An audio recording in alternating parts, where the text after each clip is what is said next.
This is Jay the Adventurer here up in Hibbing, Minnesota, and here I am on the hill known as Boy Scout Hill.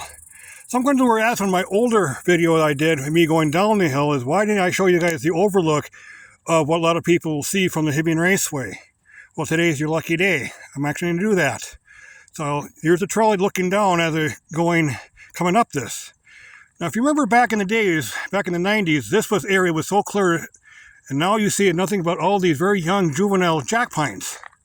So now what we're going to do, give you a little panoramic view, and now I'm going to walk you guys right to the edge of the panoramic view of Boy Scout Hill overlooking Hibbing, Minnesota, the Hibbing Raceway, and along with the Hibbing Community College.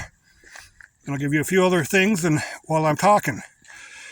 My newest machine I've been using is the 2023 Specialized Stump Jumper FSR. I'll get back to that in a second. Show you what kind of gear rush I'm running. So here we are walking up, straight up to the top. To the highest peak, what I refer to as Boy Scout Hill. And this is the overlook you get.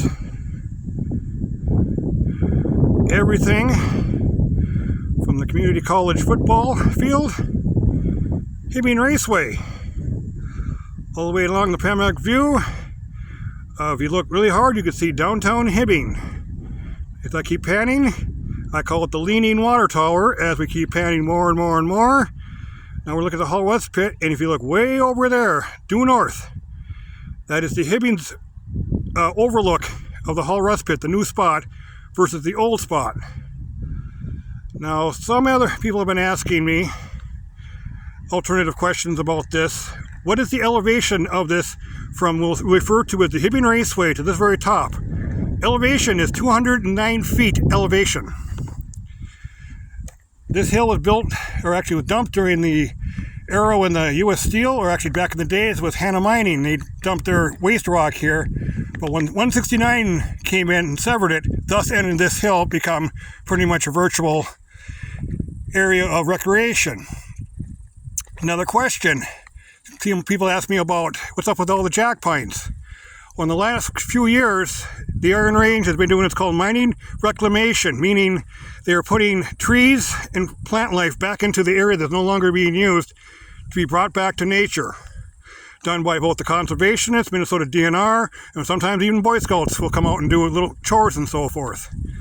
And that's what's happening now across the Mesabi Iron Range.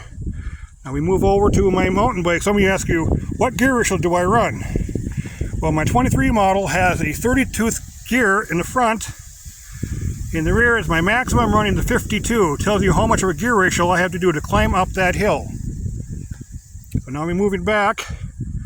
So if you want to ever come up here, this is the area, this overlook. Question and fun number 3. No, you're not seeing flying saucers when you're up at the Hibbing Raceway. Yes, there are people that have four-wheel drive trucks and side-by-sides that come up here and overlook the racetrack during the Labor Day shoot, for example. You see headlights. No, people, you're not seeing UFOs. So anyhow, that is going to be my final journal for the Boy Scout Hill, because it's becoming too hard for me to ride at my age of 54. Now, I know a lot of people say, yeah, you can still do it. Well, technically, the trail's getting more sketchier. So here's Jay, the Adventure, signing out.